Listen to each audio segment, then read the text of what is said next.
So it's just first it's just like, what's up, woman? Like, and he goes for it, and then he's like, yeah, I just did that because like I know you anyway. But it's not. How does he get away with that? Because he's observing the whole Torah, right? And he raised his voice and he wept. So I guess people from the East are more expressive of their emotions than people from the West. Well, what is that? That line jumped out at me. He raised then Jacob his voice kissed and wept. Rachel. He raised his voice and wept. I guess he got a high-pitched voice. Does it raise the pitch of his voice, or that his voice became, or does it just mean he was crying loudly, or does it mean like what's up there? Well, according to the ArtScroll commentary, and he wept. Jacob wept because he foresaw that Rachel would not be buried with him in the cave of Machpelah. Right. I guess that's pretty obvious. Well, like that's why he just sees the girl and then she's not going to be buried with me. I'm gonna die alone, bitch. Like, she's not going to be buried with me in the cave of Machpelah. That's one insightful dude to be able to pick that up just from. But you think it would weird someone out on a first date? Yeah. Why are you crying? Because we won't be buried together. We won't be buried together. Boy, you want to see a woman's back fast. Tell her that on the first date. Like to start crying. Why are you crying? Because I know we won't be buried together. But again, like don't you think you always? That's one of the reasons like men can sometimes feel almost pain in the presence of a beautiful woman is because like you can only possess them so far. Right. And you can't.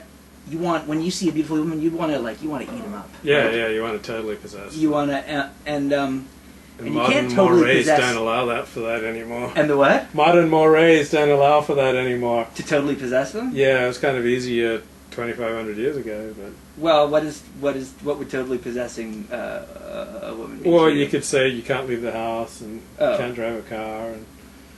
Well, guys make that work all the time. I mean, there are guys who can get that out of a relationship. You just gotta. I guess they play it the way they play it. Like, no, but that's like to me. It's like you can't. We're looking for something. Like when you're attracted to something, you want something from it, and you can never have it because it's not inside you. Like so, it's like the pain of knowing. I want to eat you up, lady, but I can't. I'm still me, and you're still you. So fuck.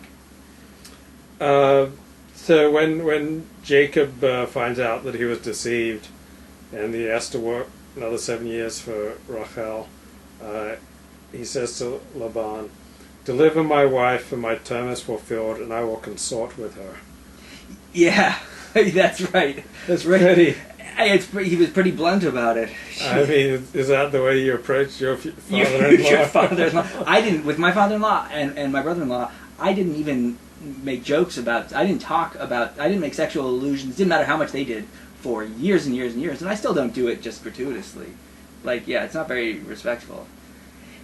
And he also, and here's one thing that really caught me, is that when he first meets Leah, when he first gets Leah, first he goes into Leah, he sleeps with her, wake up the next morning, and behold, it's Leah.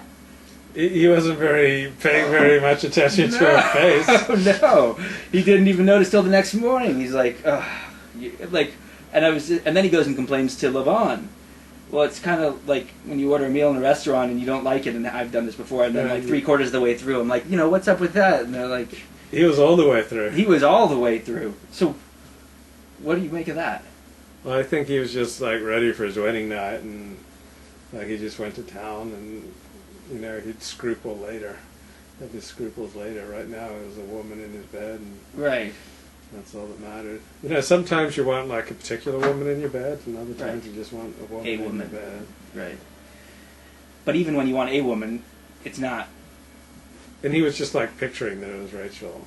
Right. But isn't that the lesson there? Like, isn't that the kind of the fun teaching there? It's that you don't, because it's interesting that they say he knew her as a sexual thing. Mm-hmm. So it's like a lot of times you meet a woman and you get intimate and all that stuff, and then down the road you're like, dude, this isn't who I thought you were. Like I had you pegged as somebody else. What's up with that? Right. And right. I was thinking. every marriage is kind of like Right. You Every feel man thinks he's marrying Rachel and wakes up with Leah. right. Yeah. I want to make sure I got that on tape. Every man, famous rabbi said this. Every man thinks he's marrying Rachel, and he wakes up with Leah. Did a famous rabbi you? No, a famous rabbi, not me. I heard that, but I thought that was a good Right. one. That's kind of what I'm getting at. Like that's just marriage, and you marry you marry the woman of your dreams, and and doesn't last long. And then you realize she's her own thing and she's not your dreams. Right. And so you got to figure out what to do with that. Every man thinks he's marrying Rachel. It's he true. wakes up with Leah. Because every woman is both Rachel and Leah. Like, Right. I think that's some deep shit. I do. Like, it's good. It's very it's funny. pretty good. It's like when I heard that, I was like, I laughed. Yeah. And the poor women, because then they want to be Rachel. But now, according to the Outscroll, Jacob's expression, "and I will consort with her," would have been vulgar in a lesser person. Jacob's only intent was that he was already 84 years old, and he had to begin his mission of bringing the 12 tribes into the world. His concern was to serve God, not physical pleasure. Okay. That's according to Rashi, so it must be right. Well, if Rashi said it, it is in the mouth of a lesser man. Boy, it's great being a great man because Yes, you just get to really do whatever you want, and because you did it, that stuff was holy. That's wild. Yeah, he marries two sisters, which is prohibited. Which Later is, in the Torah, which is prohibited. Yeah. He speaks about them in very vulgar fashion. He kisses them before he's spoken to them. He sleeps with one and then doesn't even notice it's the other one until the next morning. But he's a great man. So that was righteous. It's ironic that Jacob, who cheated his brother out of his birthright and cheated his father, then gets cheated by Laban. Yeah, it is. Well, I mean, this seems to be something that I noticed.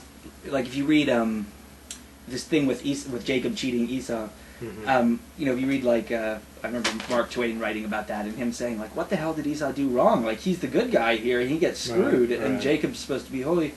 So it's kind of, I know we Jews have a different interpretation, but yeah, it feels like a comeuppance for Jacob there. Like it feels like what goes around comes around. So like people like Ivan Boesky and Michael Milken, they were like carrying on in the tradition of their father Jacob. Like we learn here in the Torah, the ways to cheat.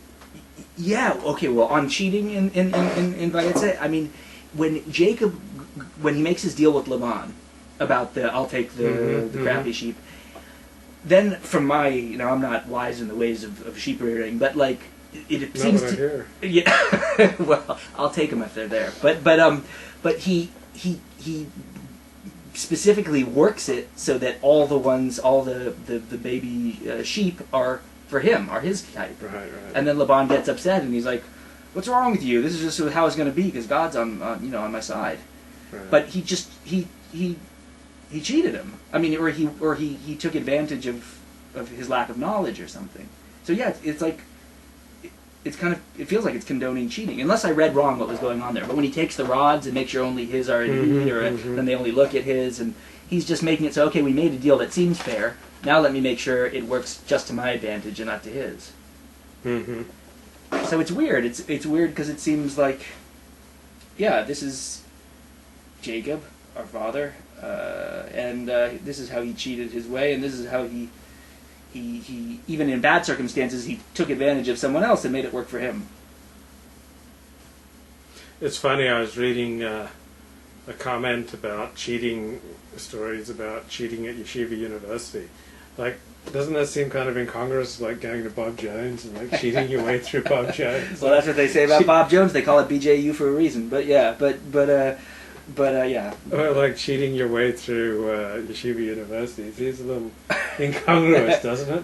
Well, I guess not. I guess not. I guess not. I mean, even I heard that at one point in the Middle Ages, before the rabbis would meet with